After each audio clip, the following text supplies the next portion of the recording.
Hi everybody, welcome to Smart Money with Emmy Hernandez. I'm your host, Emmy Hernandez. Today we're going to talk about women and money. I have a special guest with us today, Drue Lawlor. We also going to find out how Warren Buffett invests like a girl.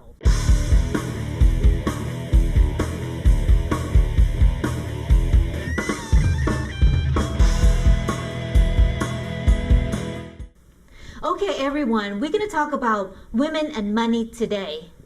I will tell you about some unique challenges that women have in managing their money. Okay, and also we're going to touch base about steps that you can do to help taking care and take control of your own finances and build your future. With me today is Drue Lawlor. She's going to help us talking through some of these steps. Drue is a woman entrepreneur and she's very active in the city of St. Gabriel. So why don't you tell me a little bit about yourself, Drue? Well, I have actually two businesses. I work with people to help them have an additional income stream.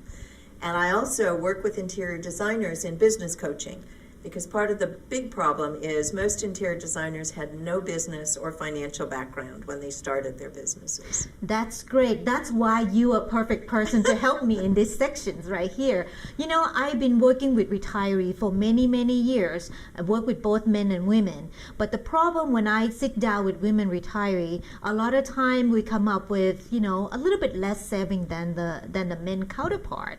And I know that there's a lot of challenging during their career. One of the problems that's very common is that women tend to live longer than men. What do you think about that?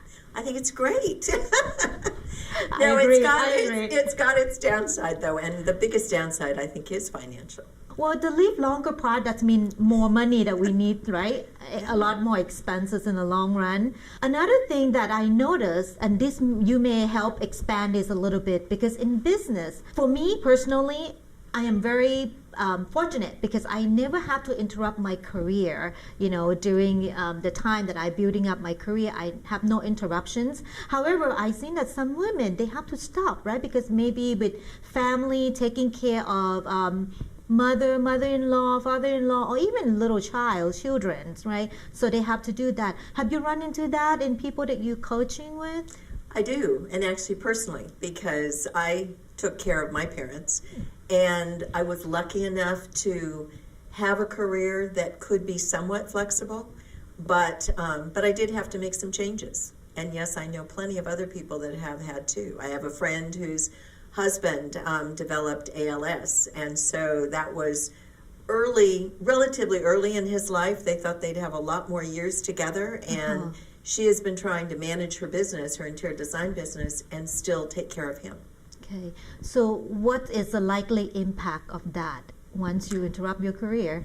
Well, if you haven't planned ahead, and I find most people don't think beyond 5 years, and so if financially they don't think about the fact that 15 to 20 years from now or 30 years from now, having stopped their career for a short time, that's going to affect them financially, and they haven't planned for it.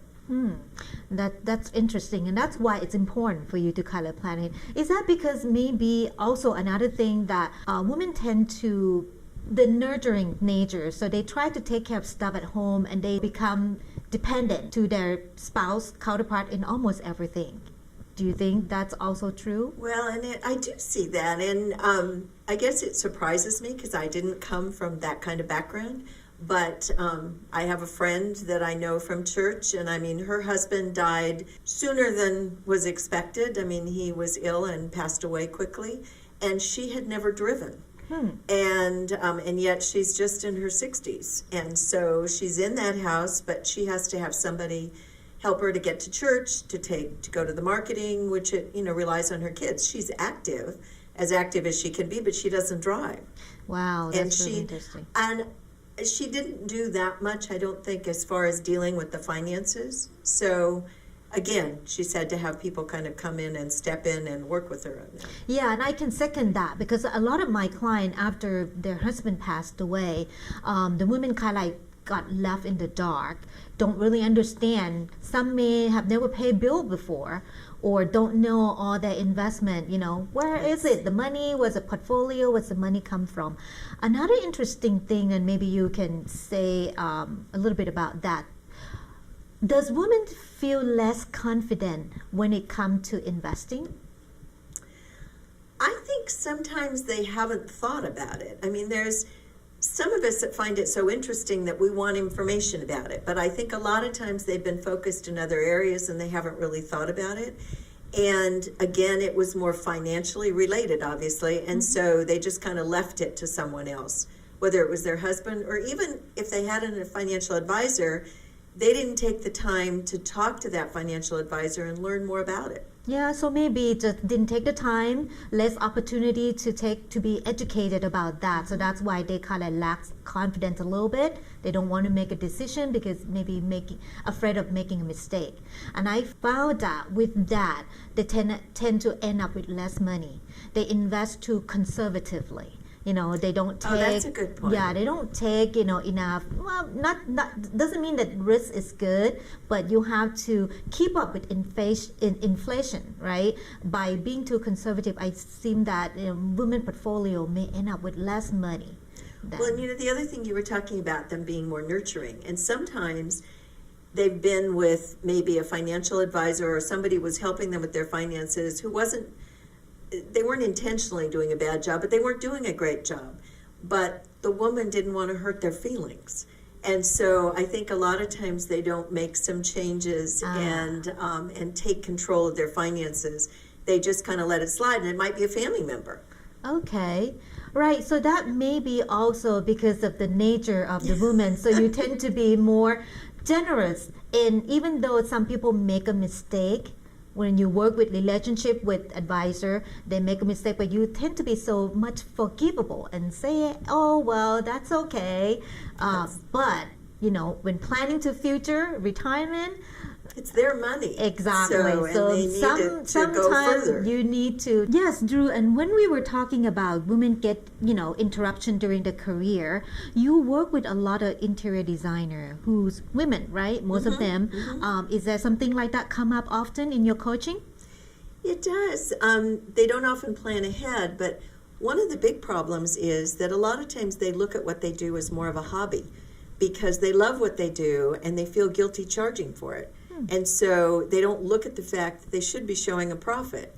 And sometimes those are designers who have husbands that may be the main financial support, but other times they might be single women and they're having a difficult time because they don't treat it like a business and they don't look at the finances. So they never had a business course. So they don't know how to run a business.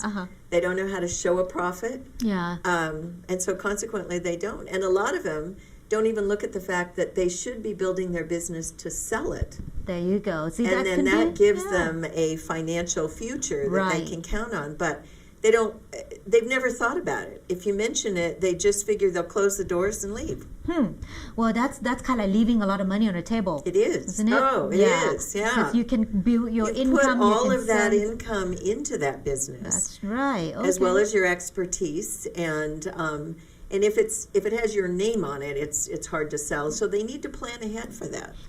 Maybe we should add the financial planning course to your coaching as well we too. Should. We'll start something about that. Yeah, that is actually a big part of what we talk about in the coaching and the modules. That's good.